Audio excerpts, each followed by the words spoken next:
Hey guys, happy Wednesday. Welcome to another Coven Radio Witchin Hour. How are you doing, Miguel? Good. Tired, but how are you? I know, tired too. I think it's the change in seasons. I think it's we've had it like we've been spoilt this summer in the UK. We've had like nothing but sun, and now all of a Yeah. sudden it's like grey and raining. It's like welcome to autumn. Summer is done. So I just making me really sleepy in my office. I was like looking at daylight lamps today. You know the ones that like the proper sunlight lamps you can get. You're supposed to have like 20 minutes of them, and it kind of supposed to boost your kind of mental health. So I'm gonna get one, I think. But there we go.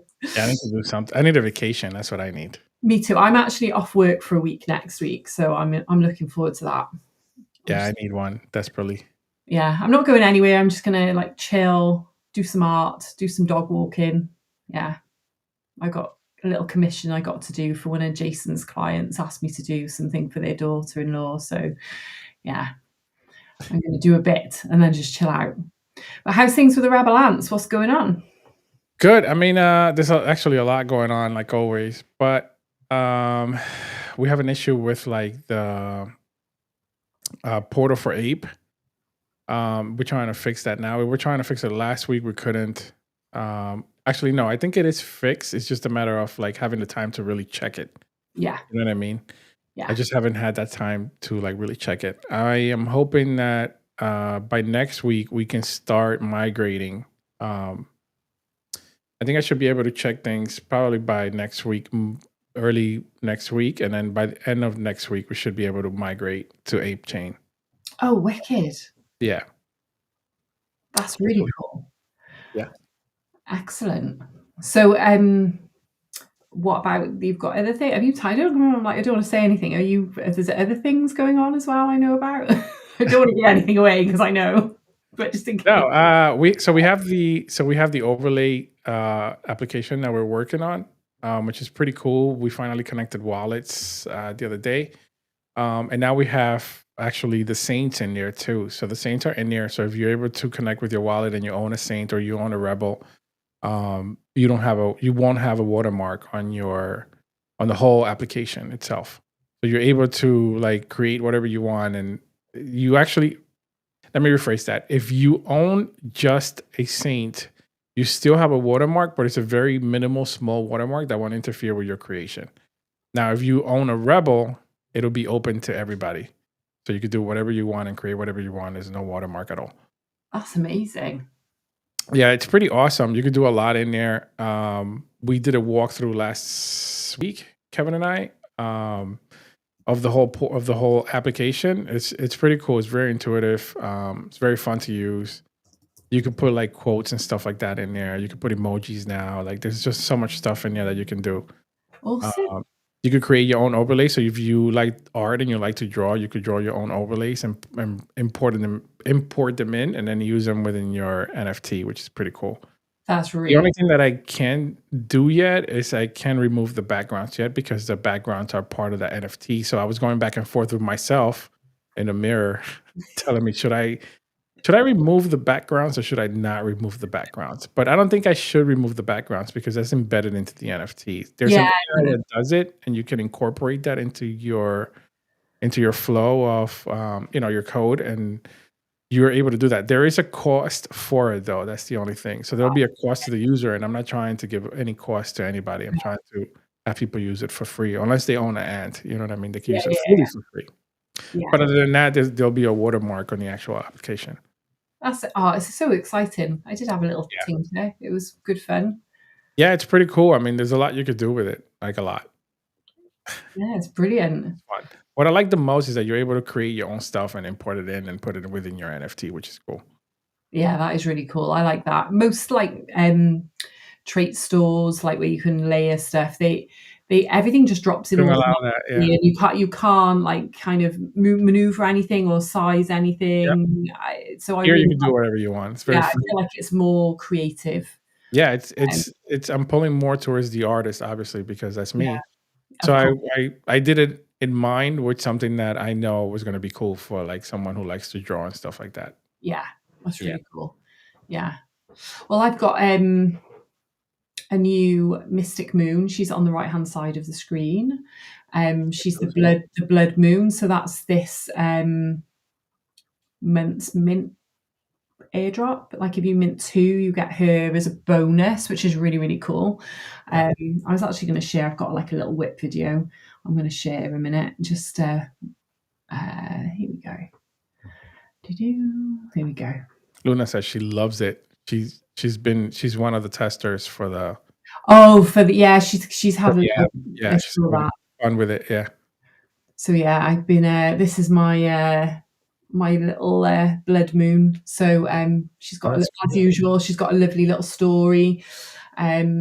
So in terms of like during a lunar eclipse or whatnot, they encourage, or you're encouraged to do shadow work, which is when you like embrace your Yeah. darker self, but in you transform it into something positive. So you take things like anger and fear and grief and you use them to create positive things in your life. So she is she's all about the shadow work, and some in some cultures believe the eclipse and the red moon is actually because the moon is wounded, so she is the healer of the moon as well. So she takes all her negativity and absorbs the moon's pain and kind of Yeah. cleanses the moon again. So yeah, she's kind of, I had fun doing her.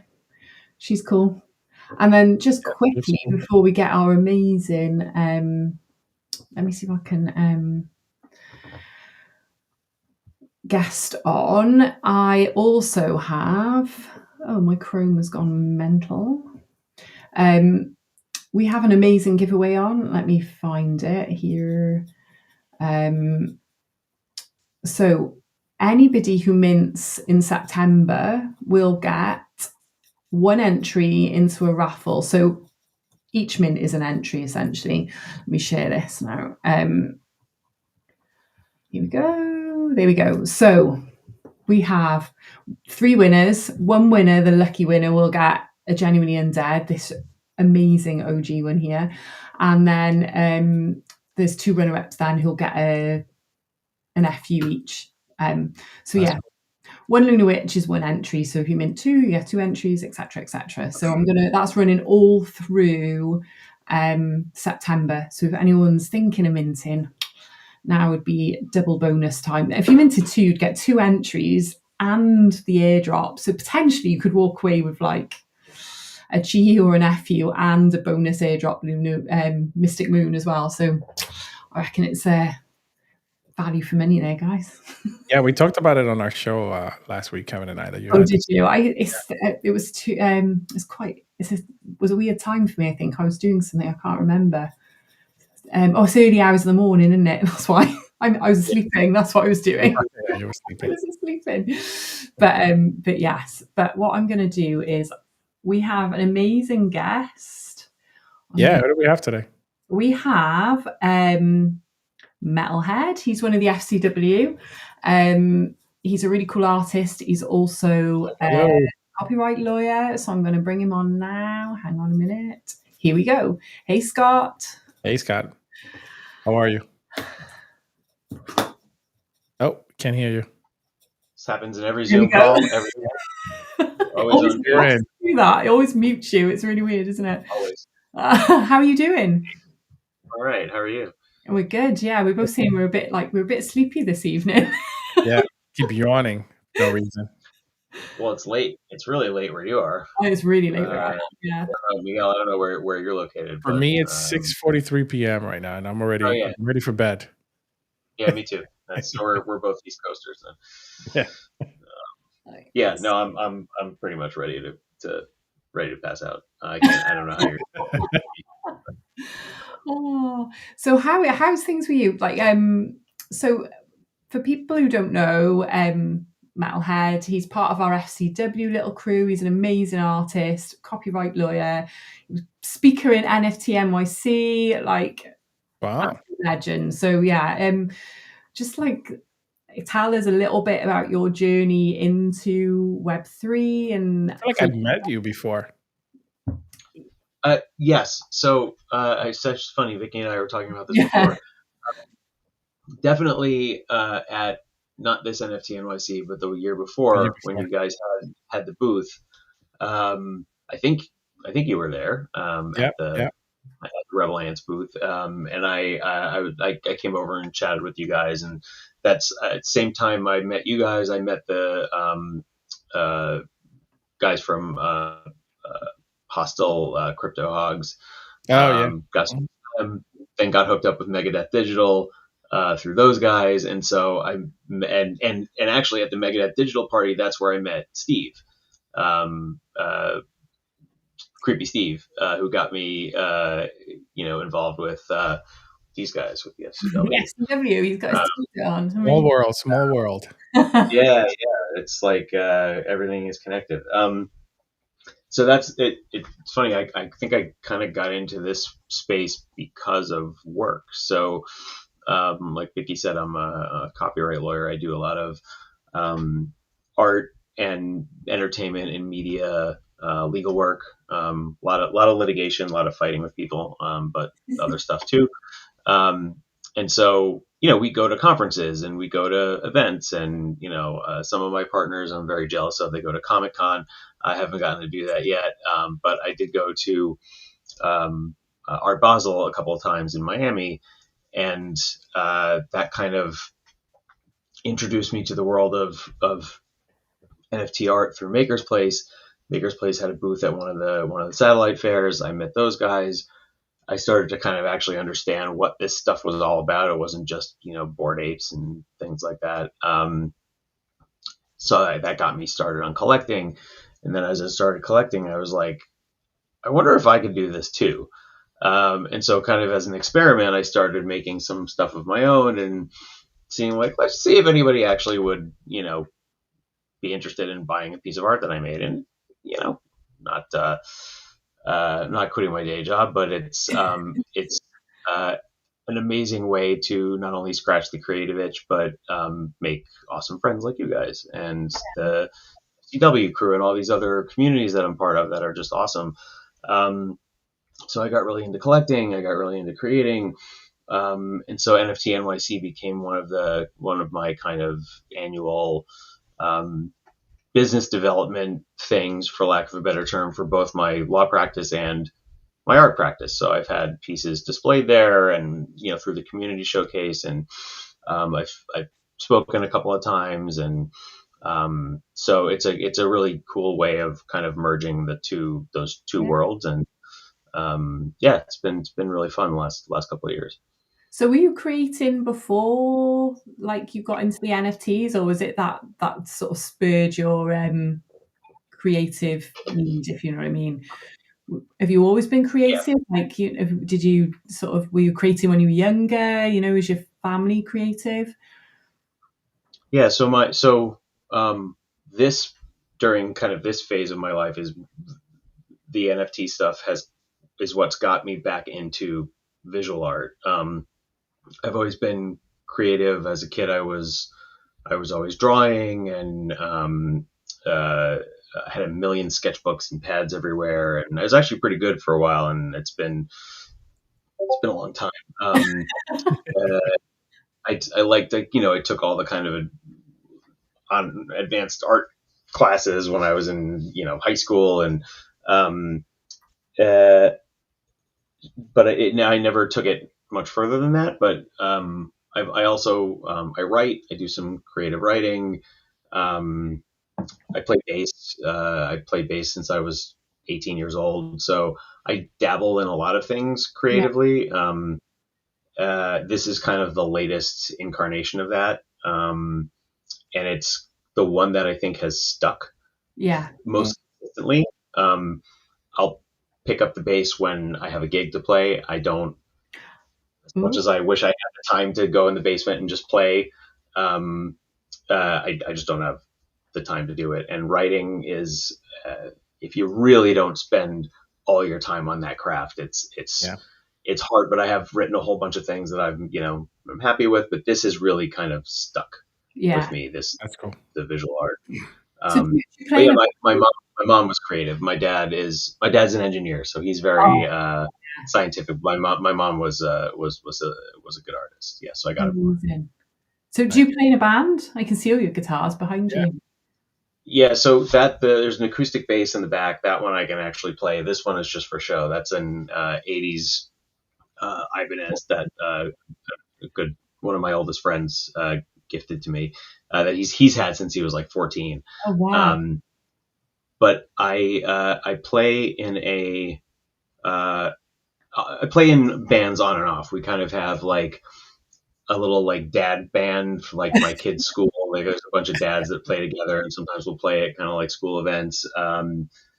And casually with some other friends, and then it has been a yearly thing. Unfortunately, I don't think we're going to get to do it this year. But I actually, with some of my colleagues at work, have a band, and we play in a lawyers battle of the bands. That's funny. It is a thing, as counterintuitive as it might sound. There's a really cool organization called Law Rocks, and they do concerts literally around the world. I mean, they have some in they might have one in London, and they might have one in like Sydney, but lots of the major cities in the United States. And so we've played in that, and it's a fundraiser. It's a charity fundraiser. Yes, the bass line is the soul of the music. Thank you. Appreciate that. Not bass players are often overlooked. Yeah. So I've played in that with that band for we've done the show like maybe 6 or 7 times. It's really fun. It's one of my favorite nights of the year. Unfortunately, the schedules are probably not going to work out this year, but yeah, that's my main kind of gig. That sounds so much fun. I didn't know that about you. That's so funny. Yeah, it's cool. It's super fun. That's awesome. Well, I'm going to share, I'm going to switch screens and share some of your art. So is there any particular order, or can I just go? Yeah, whatever. So yeah, whatever you want. Let's start with then. We'll start with this hypernatural. I was looking. I did pick up another piece earlier, by the way. I was looking. Saw that. I got the notification. I was like, oh. And then I had to go on OpenSea, and I was in the middle of typing my thank you tweet to you, and but when that started, so I will say thank you right now. I was going to do a tweet, and I thought I'll wait till I've chatted to you, and I'll tell you.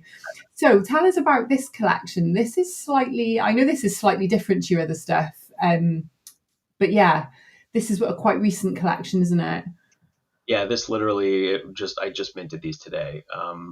So it's like it's kind of a combo of a bunch of the things I do. Like my primary style is like glitch aesthetic on top of photography. So I'll take photographs and manipulate the hell out of them until they're oftentimes like completely unrecognizable. Then on the polar opposite of that, I started a small collection on Skerpy that was called Just Photos, and it is what it is. And it's mostly flowers and nature stuff. So then I started going back to a thing that I had been doing earlier on when I was still on Maker's Place, which was taking those kinds of photos, but not doing as much glitch work, but really like messing with the colors. Yeah. And so these are just photos that I've taken. Like this one was a butterfly on I don't know, on a branch. This I took when I was in Germany. I was it's a monarch butterfly, I think. Yeah, cool. And just like completely mess with the colors. I mess with the curves, and this one I wish I could get that effect again, that 3D effect. I like that's my favorite one. The hydrangeas really pop forward, don't they? And because I've not seen this style on your stuff before, and that's why I was like, wow. No, this is kind of, it's new, but it's not new. It's because like I said, I had some of these similar ones on Maker's Place that now kind of sit in my OpenSea account, and I'm probably just going to burn them and put them in this collection. Yeah. But it's all kind of nature, but with insane colors. Yeah. Oh, thank you. Yes, that's my favorite too. Yeah. It's it's a little different from my style. I'm often much glitchier and more distorted, and a lot of my stuff is a lot darker than this, like with the skulls and all that. So that's what I know you for. So I was like, surprised when I saw these. And then this Oh is yeah, this stuff. all mind Yeah. fragments. This is more what I associate with your style. Is this? I just love it. Talk us through the process. Like, where have you started? What does that start out as? Like, and then what's the process to get it to this place? Yeah, a lot of this, the figurative stuff, some of it actually is photos of me. Like there's one on in this collection called Pieces of the Self. It's actually it's a self portrait. Yeah, that one bottom left. Um, but the rest of them are often like I use like little models. Like you'll have Yeah. these like little mannequins that use for modeling for drawing. Yeah, I know Um, on this. but instead of drawing them, I position them how I want them, and I photograph them, and then I do my kind of usual process, which oftentimes starts in Procreate, and That's where I'm messing with the colors and adding some glitch effects, and I'll do some digital kind of painting and drawing on top of things, and then I'll switch to another app. And it depends on what I'm doing. Sometimes Yeah, it's glitch or glitch like with the E with the little accent mark. yeah. That one I use a lot. I use Glitch Studio and this really cool one called Destroy Pix, which Oh, lets you like manually I usually use my finger, but I'll use a stylus sometimes. Just manually kind of distort pixels and do the repeat Oh, effects and sorting and wow. moshing what's the and name of things like that one? that. Destroy Pix. Destroy Perfect. Pix. Oh, that PIX. sounds cool. Yeah, Yeah. PIX. And so it goes back and forth. And so when I'm done with a certain effect in one app, if that app doesn't have the next effect I'm looking for, I have to export the draft back to this is all on my phone. 99% of the Really? stuff, Oh my goodness. That's export it back to my photo library and then upload it into the next app. I have, like I, 5,000 copies of one I photo. don't, yeah, I don't know how I still have storage left. In fact, I probably had to upgrade my iCloud storage. Because I have all the drafts. But I go back and forth, and sometimes I'll put it back in Procreate, and um, until I get it to where I want it. Oftentimes you'll see there's like symmetry effects, so I think Glitch is a good place to do that, and I think Glitch Studio does it as well in different ways, and so um, I'll just iterate until it's where I want it to be. And sometimes things like this, the photographs, um, come from the weirdest places. Like this little series of I forget what these ones are called. They're Pocket Universe. They're called Pocket What Universe. universe wormhole is frozen expanse, wormhole escape, Yeah, and cosmic cloud. Wild. those were floor tiles. Oh, really? Oh wow. It's a it's like a marble floor tile, and sometimes I'll see stuff in there and shapes and be like, that looks like something, and Yeah. sometimes it turns into something and sometimes it doesn't. But you never know where you're going to find the inspiration for something. Sometimes it's on the floor. Yeah. But And what are you selling them on? Like what chain? there's This a is Solana. So these are Oh, on all the ones we've just been looking at are on exchange on the Solana chain. hmm. The yeah, what were the other ones like HyperAware and some of the other stuff on OpenSea are ETH, and then I have an object profile that on this Tesla. I absolutely love this. I really want this one. I'm gonna have to get some Solana. This is so freaking cool. I love the way, like, whenever I look at them, it's like when they give me like really like 90s vibes, like early 90s, like rave kind of postery kind of vibes, which I just love. So they're quite, like, for me, they're quite nostalgic to look at. But they just like, that's like for me, that's a cityscape that I can see in that. And then I'm sure somebody else is seeing something completely different. And they I just never I never thought of that. amazing. Yeah, to me, Um, that's like a cityscape breaking apart, to me, that is. But someone else is going to see. There's so I much depth. see a person in a suit, Do like you? a yeah. space suit. Yeah, Oh I'm like, yeah. like So the there's a corner. person there. Yeah, Oh, it's the I can see it now. I can see his hand and his arm. yep. Isn't that funny? It's yeah, they honestly, I absolutely love them. Thank you. Have Yeah, you it's have these you ever put are music to them? what's that? Have you ever put music to them? Because I feel like they would lend themselves to, like, kind of music, especially Yeah, British foxtrot I music. agree. Yeah, there's a couple of things that I've done for different collaborations and projects where I've set um, animated pieces to music. Um, God, I think I used from Upbeat. It's up I've used up that. with two Yeah, U's, two P's. Um, uh, and I would match kind of like because some of these apps can give you some animation effects. This, Glitch Studio, I think, is a really good one that you can um, add some really cool motion and video kind of effects. And so I have done that before, um, but I haven't sold many of them. Those were kind of collabs that didn't really end up going anywhere. There is one or two pieces that I have that use AR through an app called um, oh my god, why can't I remember the name of the app? Artivive. yeah. Um, and so you have the piece, and the image acts as a trigger in the app, and that activates a linked video file. Um, I think one of them is on Mint Gold Dust. I completely forgot about that one because it's on. It was done for I forget what project it was done for. Um, and I think there's another one maybe on OpenSea that has AR, but that AR also has music attached to it. So Yeah, when you watch it through the phone, it activates the it music too. activates. Yeah.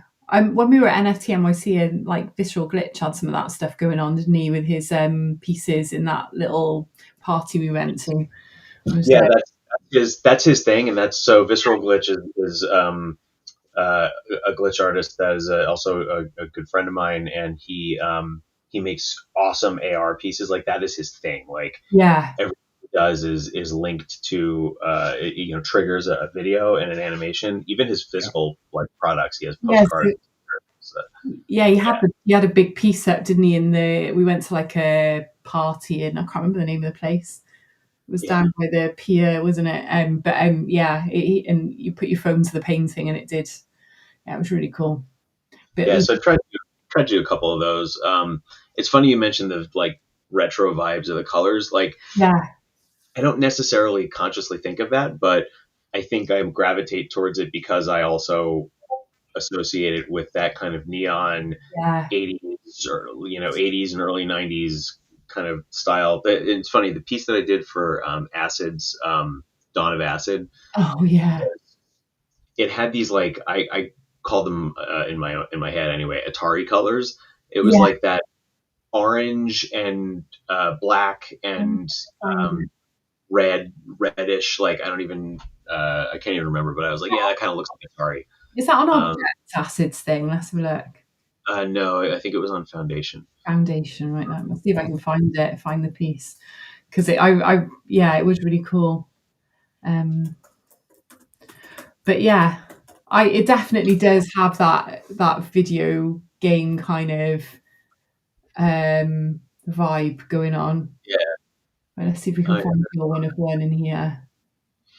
Uh, these were so cool. they were very cool. Yeah, I love his stuff. Oh, there So it is. Oh, there it is. How could I miss that? I had my mouse right over it. Yeah, this was so cool. Yeah, there's the Atari vibes. Yeah, Um, definitely Atari vibes. and that's a collage. That's so some of my stuff has some collage aspects, and I'll use another app called Superimpose, um, and just put pieces on top of pieces. And I don't often work with a lot of layers, but something like that needs a whole bunch of them. Yeah. Oh, it's wicked. that looks cool. It's really cool. Yeah. Let me find right, so we've looked at those. Oh, this Terrible Skies collection. Yeah, Oh, look at that. these are old. These are some of the first ones that I made. Oh, really? That involved a lot more drawing. Like again, I'll take a picture and I'll see something in the clouds or whatever and just roll with it. Yeah. That the one If you go back, the one all the way on the right, Neon Apocalypse, that's one of my all-time favorites. It's Um, beautiful.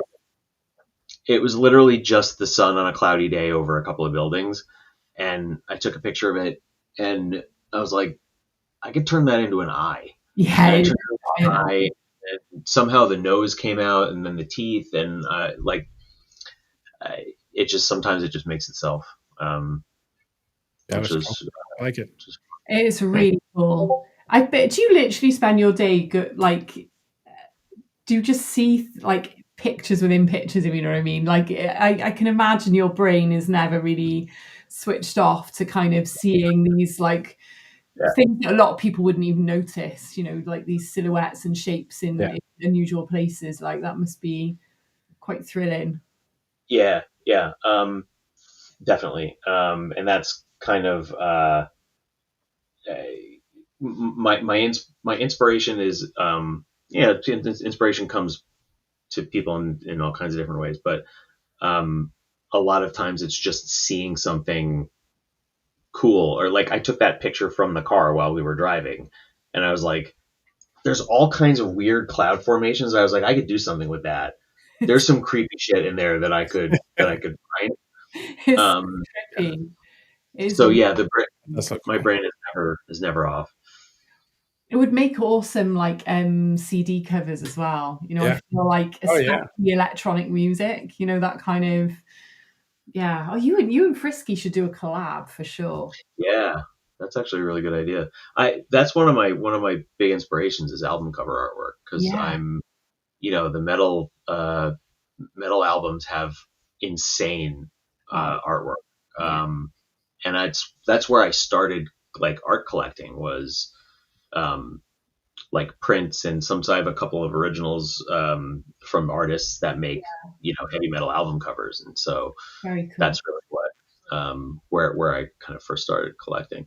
Oh It's yeah, that one I that's like. really, yeah, that's Yeah.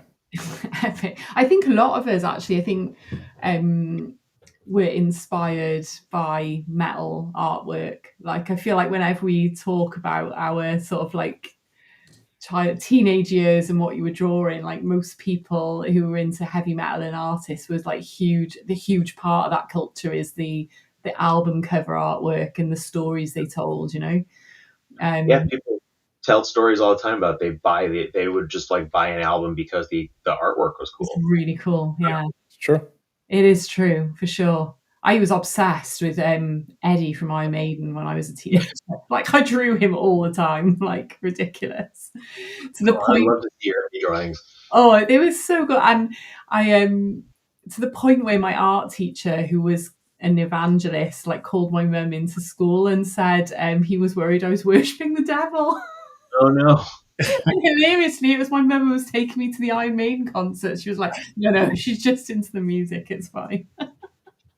that's He really was like really like serious call, you know, mum was like, oh my god, what could you have done to be like called, like, because I was like a bit of a goody two shoes, honestly, so so yeah, it was quite funny. That always amused me when she told me that. that's awesome. Yeah, Eddie is like is iconic, and Vic Yes. Rattlehead too from Yeah, Megadeth. yeah, for sure. The Megadeth digital project with like Vic is the perfect PFP, like He that is, PFP project. yeah. I have one of those. It's a shame Yeah, that it goes in the mint. I think it's a shame.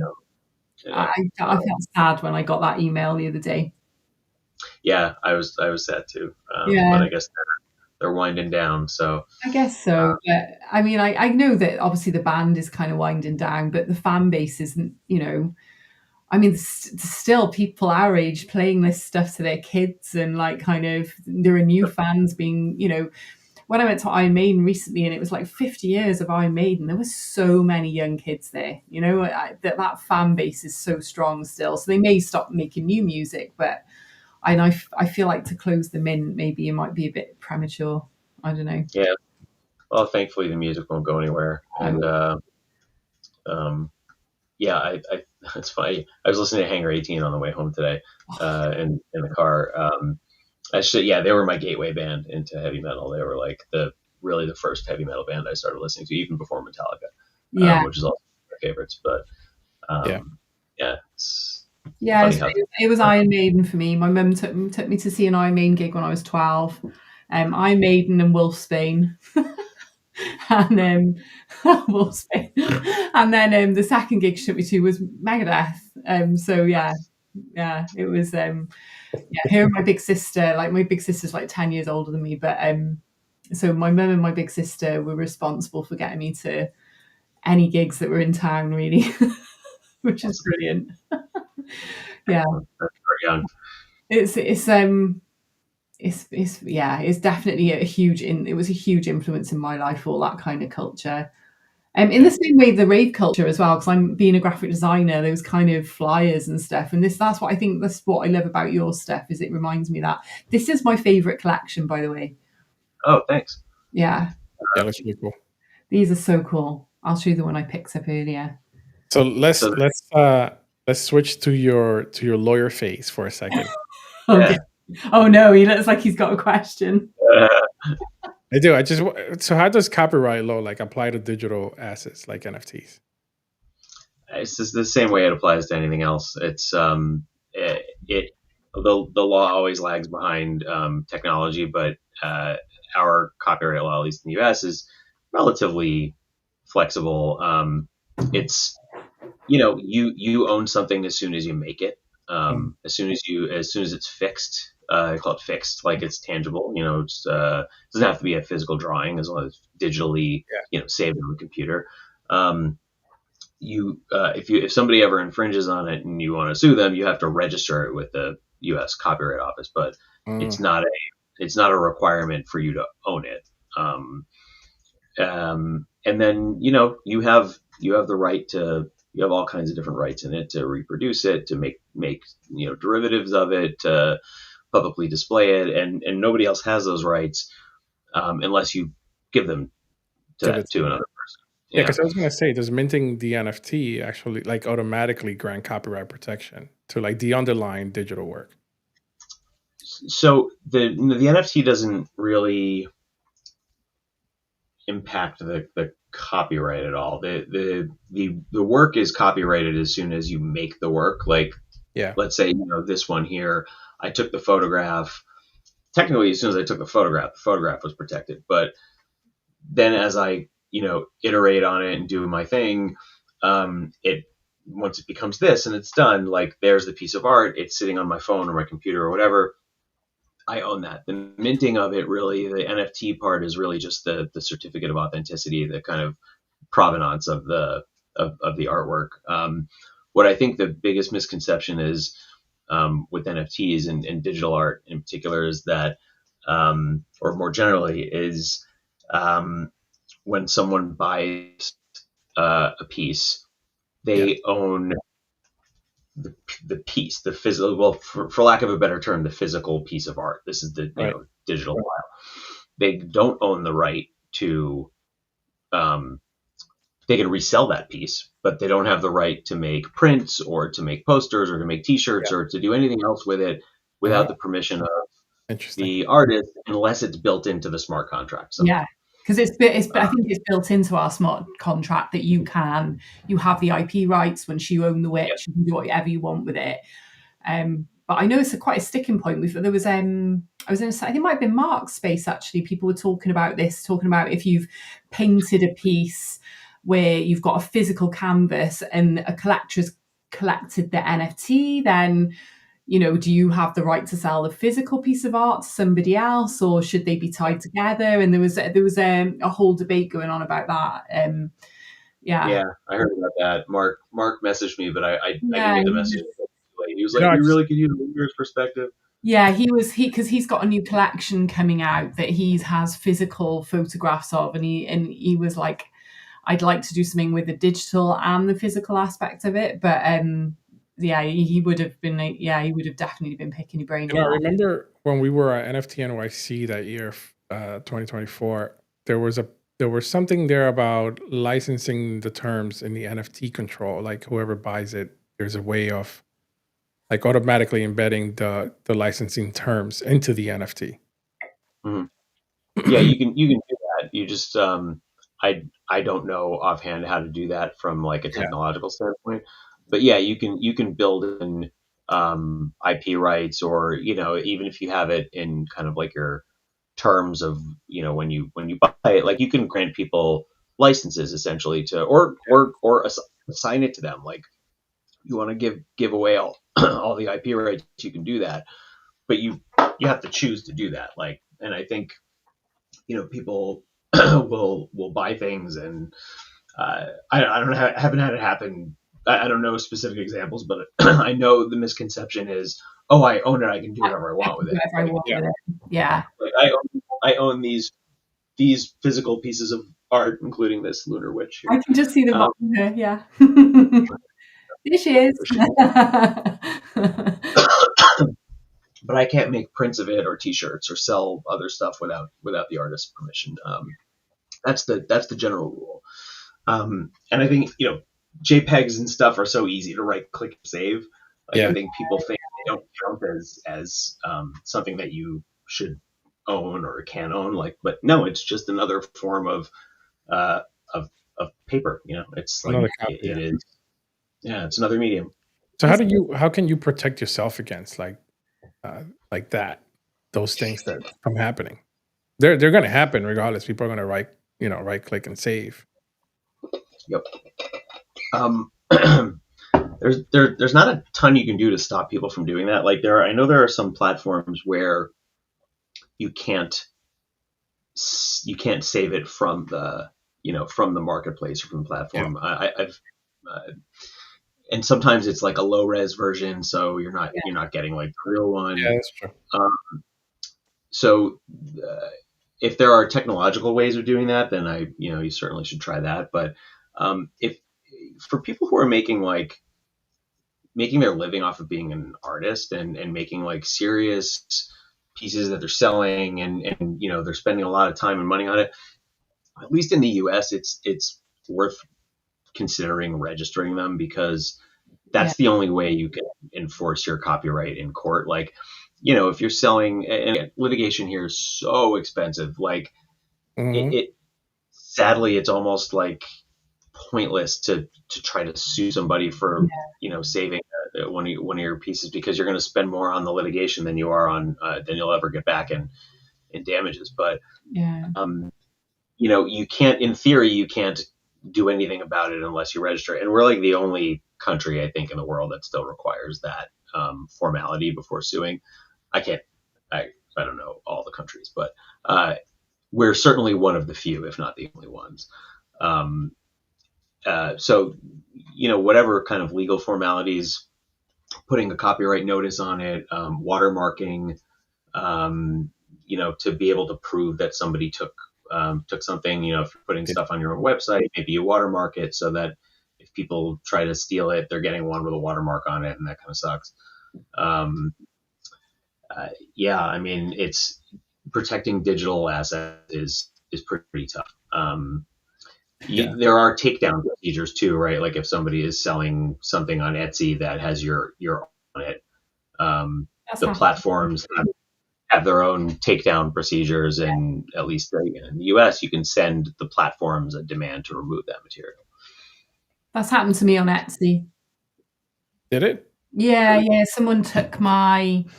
I had this. It's probably the piece that I've like sold the most, because I did this bride and groom sugar skull kissing, Mm. and people went nuts for it. And I was doing wedding invites for people and everything, and somebody just Wow. stole the image and was printing it, or like sublimation, I guess it was, onto like china and selling it as like a tea set for like weddings. I was like, I messaged her, and the thing is, she did a really nice job, and I messaged her, and she was foolish, really, because I said, look, you can't just use this image. It's mine. I found it on Google, so I assumed I could just use it. And I was like, well, no, I created that. I drew that. Here's my sort of sketches, blah, blah, blah. And I said, but how about we do a collab? Because I really love what you've done, and I'd love to come up with something together. I was just like, I just thought actually it's a massive form of flattery what she's done, and what she's done is really beautiful. But she kind of didn't, she didn't bite. She just took it down and disappeared. And I thought I was really silly, because we could have created a really lovely package together. I was making these beautiful handmade wedding invites that were personalized with these like wallets, and kind of, they were really like, they would take me hours upon hours to make. But yeah, it's a funny one. But that has happened to me twice. Once on Etsy and then once on Instagram, somebody was basically stealing all my sketches and putting them on their profile and saying they just created them. And at the time, it was when I had, the algorithm was a little bit different, and my followers were seeing them and messaging me going, "This girl keeps saying she's like doing your stuff." It's you. But I got her account removed. I reported it and the account was removed. But You know what I wonder though? Let's say, for example, like I own, I don't know, whatever NFT, and I have the copyrights for it, and I start my own business of like, I don't know, selling beer. And then I decide to sell my NFT. What happens then? Oh, so You you mean have, you sell the art itself? Like you sell that Yeah. piece of art? hmm Nothing. As long as you're not selling the licensing the rights or assigning the rights. If you sell the physical piece of art, it's still, to me, it's a physical piece of art. There's a difference between the object and the rights in the object, or the So if rights I to the sell the creative rights experience. with it, the person who buys it, do they have the right to tell me like, hey, I don't want you to sell the beer anymore with that picture on it? If you sold the rights to it, yeah. Wow. That's crazy, because Like, imagine you selling millions of beer out there. yeah. So yeah, you definitely would not want to sell the rights along with something that you used as brand. Though the interesting thing is that there's a difference between copyright and trademark, and people Yeah. conflate confused. them all the time. Yeah. The trademark is like the branding, the source identifier, and the copyright protected work is the art. But you can copyright a logo, and obviously a logo can be artistic, and you can make a lot of things a trademark that aren't just a logo or a word or a phrase or something. Disney does this with Steamboat Willie. The Steamboat Willie went into the public domain, I think, last year, but that's the only version of Mickey Mouse that went into the public domain. So for years before that happened, you go and watch like the original Frozen movie from however many years ago that was. You'll see a little opener with Steamboat Willie kind of dancing on top of the Disney logo or whatever. It's like a little intro. They're building trademark rights in Steamboat Willie, so you can make a Steamboat Willie horror movie if you want, but you can't sell Steamboat Willie branded whatever products. It depends on what the product is, but they're staking a claim in the trademark because they're losing the copyright protection. It's very clever. It's very smart. Very interesting. Yeah. I mean, me and Fraser have been talking a little bit about trademarking Cute and Creepy Gang as we're starting to do more stuff. So I think I'm going to work on that, because obviously I'd have to because obviously doing the trading cards, and we're starting to branch into other little things now, and I feel like it'd be just awful if someone stole that, or kind of started using it. I mean, I think we've got a good proof case that we were there first, but it'd be better if we trademarked it. So yeah. I don't know what that looks like in the UK, but let me know if you need help doing it here, because that's because it's you would have at least in the US, like, you get trademark rights from use, like you have to use it in connection with selling a product or a service. You accrue rights even if you haven't registered it, but in the US it's still best practice to register it. You get more. I think it's similar to the UK. I think it's similar in the UK. When I was looking, I would have to also trademark within different like sectors, essentially. Like my clothing would be different to the trading marks, and that if we were thinking about doing toys, you'd have to trade, like all sorts of stuff really. So I'm definitely gonna. Oh, someone's got a question. Are you guys seeing questions? Yes, I've seen the questions. I did see one about how long before art becomes public domain. Domain if you endowed it to a trust. I don't think so. I mean, that's just transfer of ownership. Like you would assign it to the trust, and the trust would own it. Depends on the terms of the assignment, I think. By the way, not legal advice. Do your own research. This is not. Statements expressed herein do not reflect the views of my firm, my partners, my clients, etc. Et this is a disclaimer I have to do every time I do a speaking engagement. And then how But long?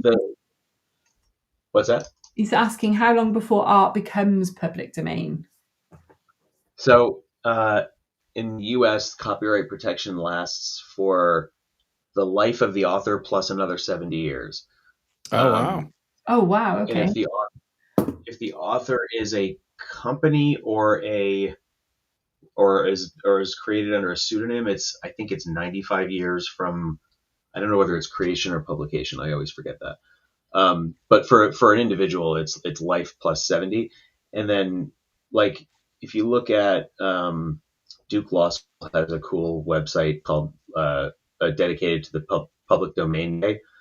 So January 1st, 2025 works from 1929 go into the public domain. So in 2026 it'll be works from 1930, and then so on and so forth. So and again, under U.S. law, this is not not for any other countries as far as I know.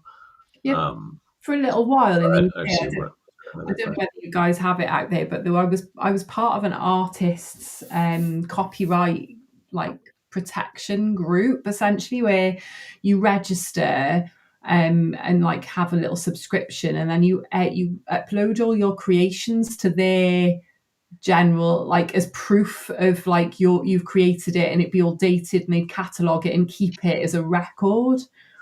I think it was called something like Acid, artist copyright something, I can't remember, but it was, and then you, with that subscription, you got like free advice on copyright and stuff. It was kind of a quite, I don't know, it might be worth, if anyone's watching, it was quite an interesting little thing to kind of protect yourself, but I'm not sure how useful how do I that put something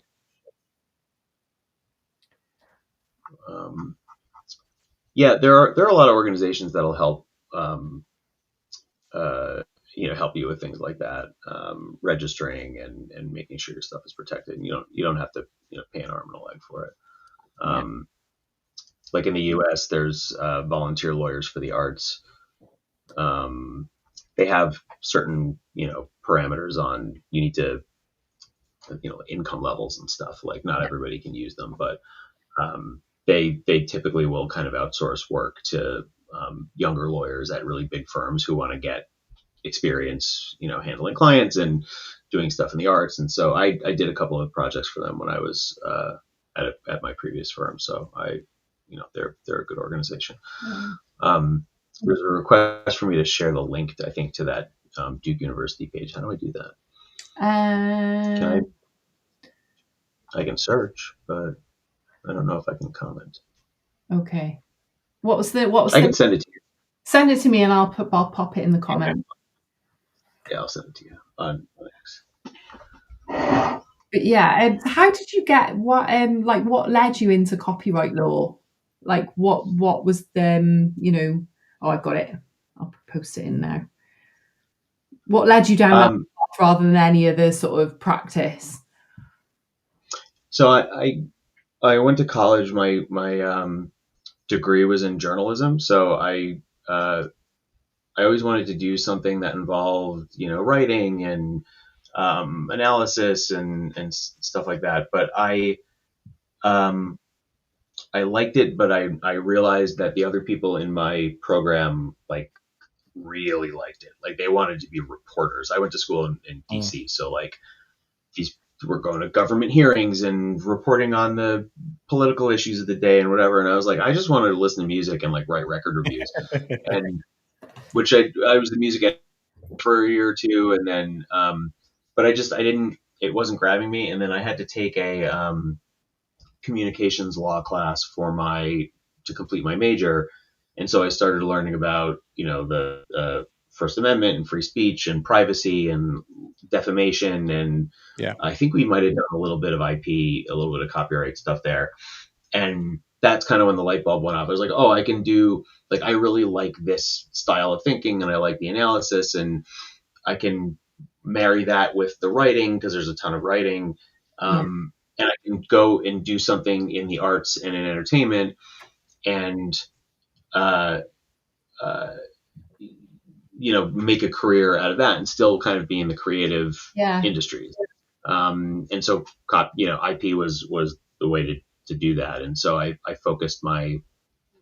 tried to focus my education on learning as much about trademarks, entertainment law, music law. Music law is very complicated. And that was that aha moment during that one class. And that professor he was the reason that I went to law school, and years later she became a client of mine. So Oh, that's it amazing.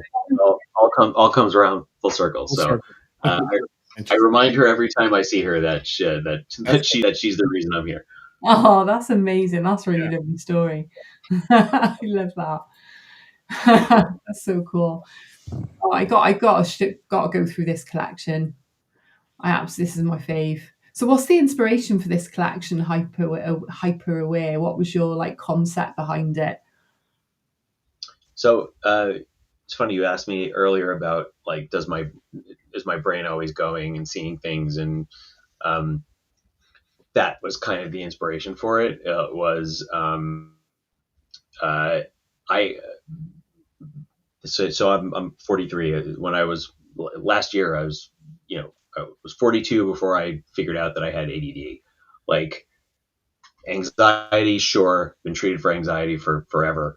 It's not anxiety; it's a knock-on effect of having ADD. And I had no idea, because when you were a kid in the 90s and the 80s, when you heard the term ADD, it was like, oh, it's that kid that's like running around the classroom and causing trouble and not listening to it. And that wasn't me. I was like a straight A student, and I liked school, and I was well behaved. And so when I was talking to some experts, they were like, yeah, it comes in a whole lot of flavors, and they listed off kind of all the things that make up the general kind of profile. And I was like, oh shit, that's me.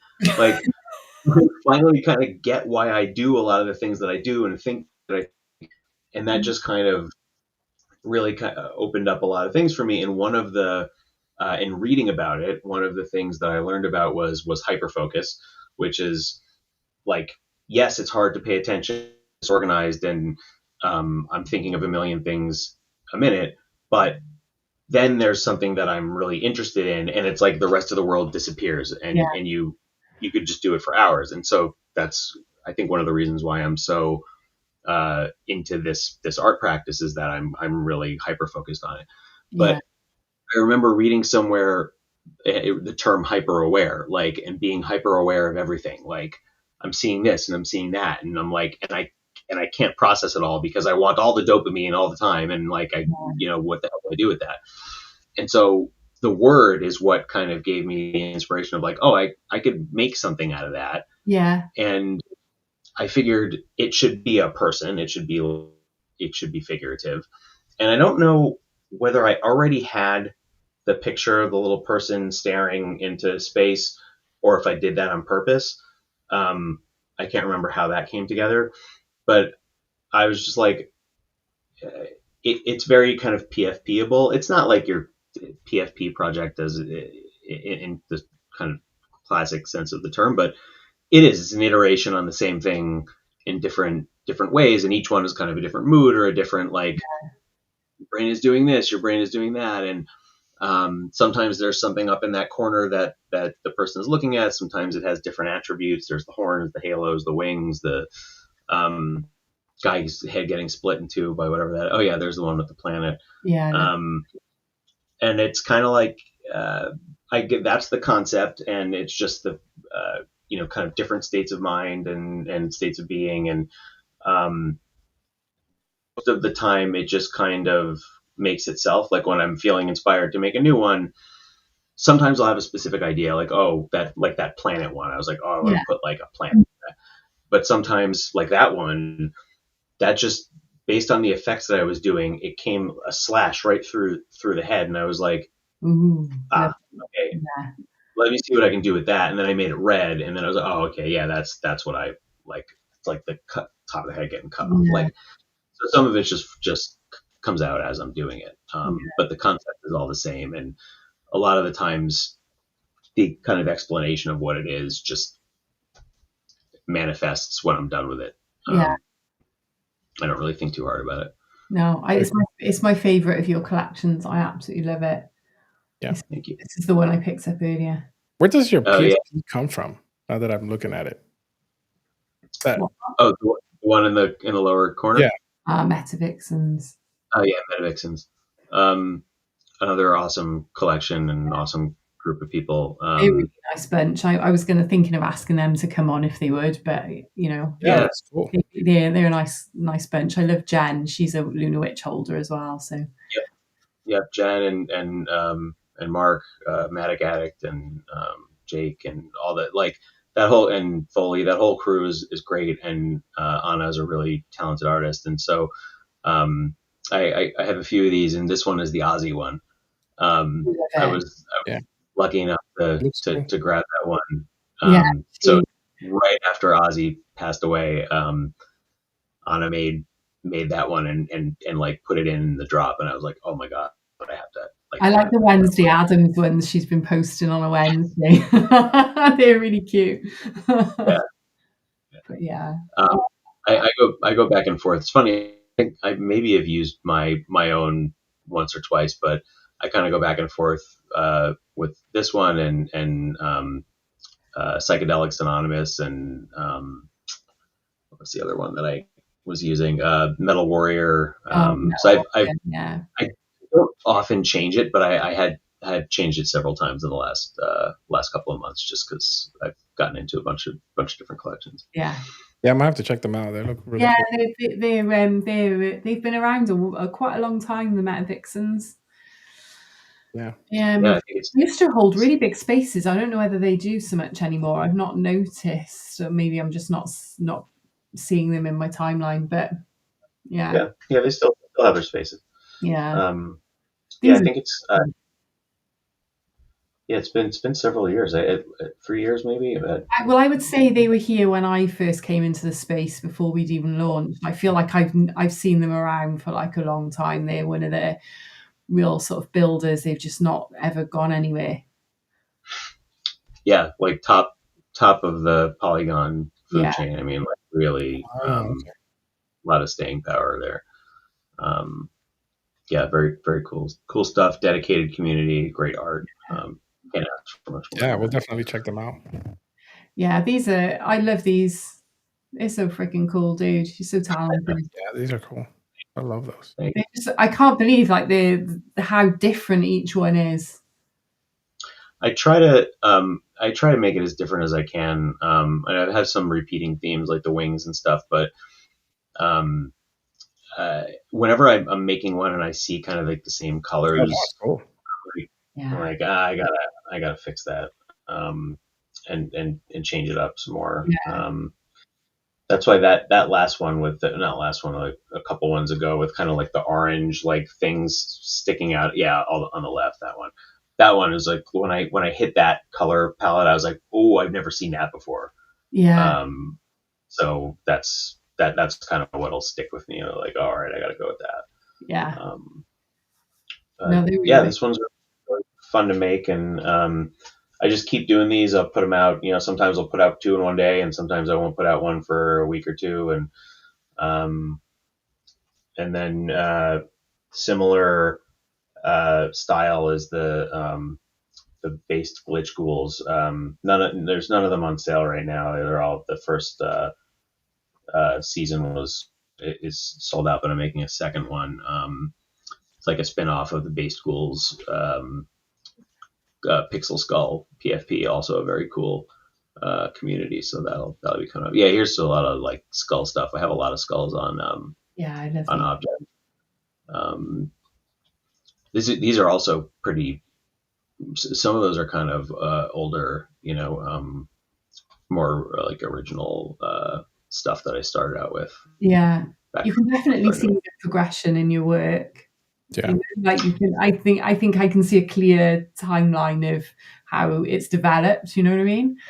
Yeah, it's fun. And it's really interesting looking back on it that it's at a point where I can actually look back and say like, oh yeah, that looks like earlier work. I have this one. You have that one. Yeah, I love it. Yeah, the glitch schools are kind of like these, but they're facing either forward or kind of at an angle. And, Yeah. um, Yeah, I feel like I have your newer ones are even more glitchy. They're kind of like even more abstract. Like they sort of yeah, they've moved forward in that way, and they're almost like even more fun to look at because you're like, oh, am I seeing that? Am I not? Oh no, I can see that now. I feel like it makes my brain work. I find them so interesting to look at. I need to get some of them framed and big in my studio. yeah, that'd be I I would be honored. They'd look awesome on like perspex, I think, and then lit. Mm. I Oh think yeah, that'd be cool. I haven't gotten into physicals that much, and I really like I want to try it, and um, I keep going back and forth like, oh, what vendor should I use? And so I'm with the base glitch ghouls. Next one's going to be a blind mint of 50, and 5 of them are going to have like a bonus physical Mm, um, that go along with it. I don't know whether it's going to be like a card or a poster or what, but that's going to kind of be my first foray into yeah, physical stuff. Yeah. it's nice. I think people like it. I feel like Yeah. that's the way the space is moving now. I feel like, people like tangible things, As much as I love, like, I've got music at my fingertips on iTunes and Spotify, and I miss that whole, like, buying a CD or a record and, like, Yeah. thumbing through the album artwork and the lyrics and, like, kind of it's just not quite the same. I don't know, it's kind of cool that maybe the little avatar moves around when the album's playing, but it's not as satisfying as having something physical there, so I love it. Like I've just had, Steve's. Like I bought that straws poster and card and NFT, and just getting it in the post is like so exciting. You've got the NFT, but now you've got something you can put on your wall or keep forever. In my little treasure box. Yeah, exactly. I have all your guys' stuff. Well, I have some of it here, but a lot of my FCW um, uh, physicals are down where I have the rest of my art, kind of in the basement. And yeah, I have some stuff on the walls, and Very cool. Yeah. some of it is NFT, some of it's not. Like this one is this is a visceral glitch. Oh That's yeah. Oh, Okay. yeah. I recognize that. AR activated, and then there's my lunar witch, and then we've got some acid. There's some acid Oh, stuff. yeah. Look at that. There. Yeah. And then there's a BB all the way in the back, but you can't really see it. Oh, I Yeah. can see that's a BB right in the far corner. I don't know whether you've seen, but BB has painted her entire tattoo studio floor. Oh, she did? Oh, she did. It looks epic. Oh, we gotta see that. Yeah, I will next week. I'll get her to send me a picture. But she's used this skull actually. Where is he? Oh, I don't know where he is. Oh yeah, I've got a biker skull. So he's wearing what they call a piss pot helmet, and it's got like tattoo flowers all over it, and she's painted it massive on the floor of her studio. And then she's taken a couple of my pieces, and and in the same style, I've got these vampire lips that also have like flowers in the lips. They're black with red flowers in, and she's done that massive. She's done it all black and white. Insane. It's taken her days, and she painted it all. It looks incredible. Yeah, we gotta see that. Yeah, I will do that next week. Oh, thank you so much for coming on and talking art and a bit of law, which was fun. Yeah, it's super late for you now. It's really good. Yeah, I'm going to have to wrap up and go to bed. Thank you both for having me. I really appreciate it. Oh, no, Thank you for coming.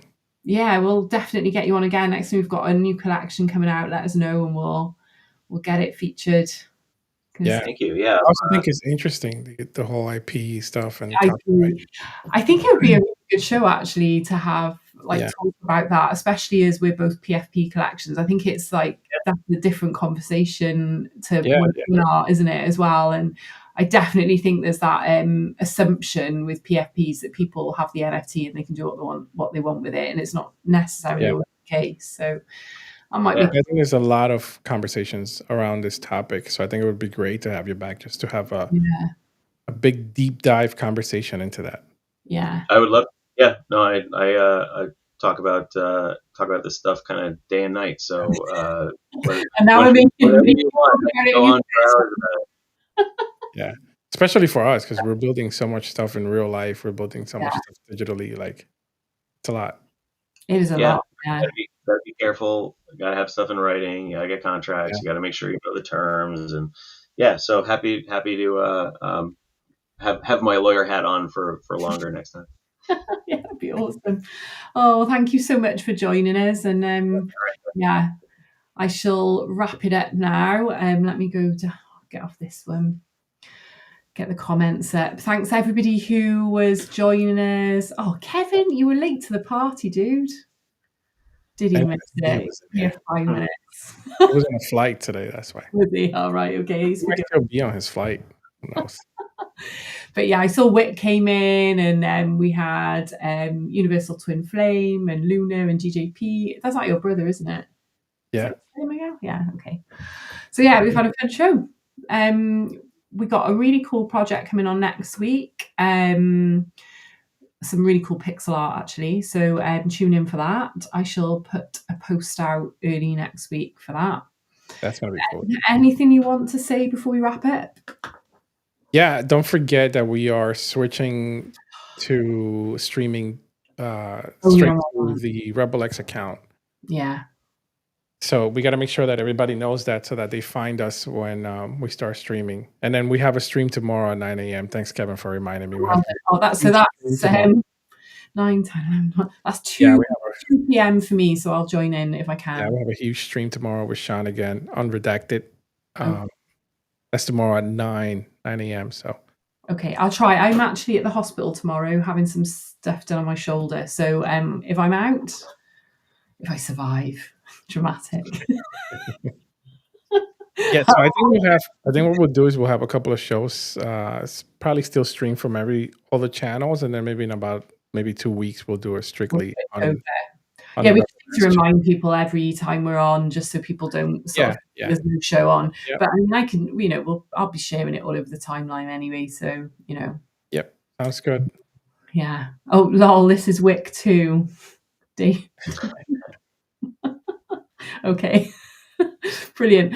Well, thanks everyone for joining. Stay cute, stay creepy, and we will catch you next week. Good night, guys. Have a good night. Yeah.